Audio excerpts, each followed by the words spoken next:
I've got no roots, but my home was never.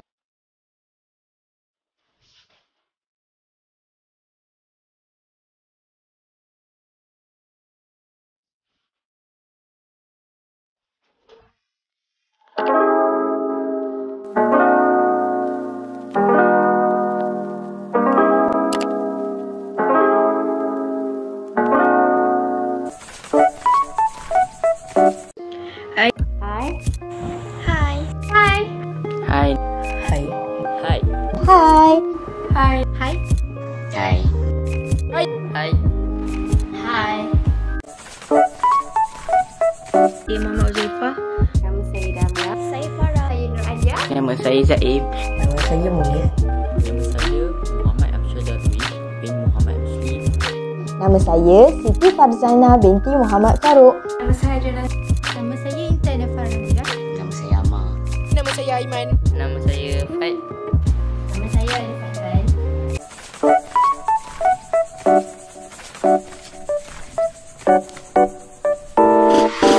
Saya bangga dan seronok dapat jadi pelajar Madrasah. Saya berasa sangat gembira dan juga terharu. Bangga dan gembira kerana terpilih daripada kalangan pelajar-pelajar yang memohon ke sekolah madrasah. Gembira dan bangga.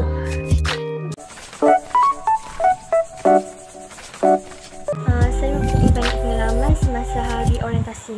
Ada orientasi sepanjang 5 hari yang pertama. Jadi 5 hari ni kita orang banyak main game, banyak borak-borak pasal sekolah. Abang Video Grupi bawa pergi ronda-ronda satu maktab. Mula rasa macam segan sebentar. Tapi bila dah lama-lama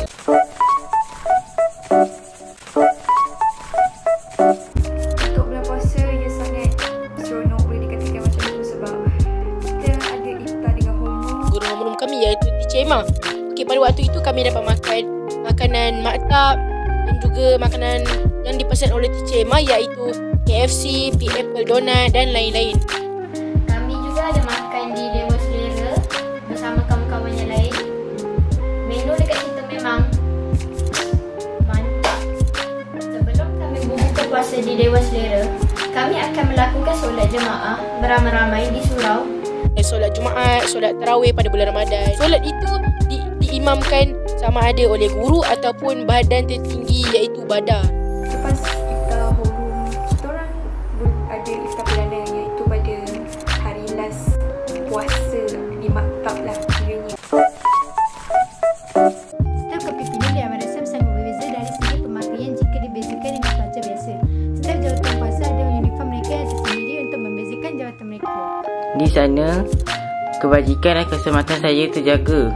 Kami di sana dijaga oleh seseorang yang digelar Pak Long yang sentiasa memastikan tahap kesihatan kami. Pengetua dan kesemua timbalan juga memain peranan dalam hal ini.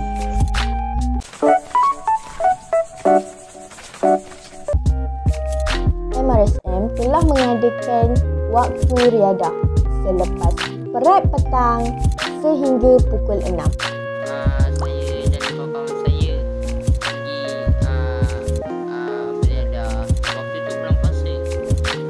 Cuaca boleh tahan panas lah. Selalu waktu riadah saya basuh baju. Kalau tak basuh baju pun tidur je.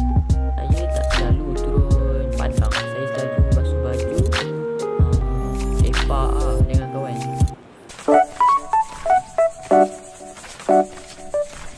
Mula-mula kami sendiri tak kenal lagi masing-masing, tapi kami mula pengenalan pada hari orientasi. Mula tu kami semua macam malu-malu, tapi lama-lama kami dah jadi serasi. Lepas tu, setiap kali perjumpaan homeroom mesti akan ada aktiviti yang akan dilaksanakan. Contohnya seperti kita orang ada buat Quran time. Lepas tu kita orang ada menghafal 4 surah.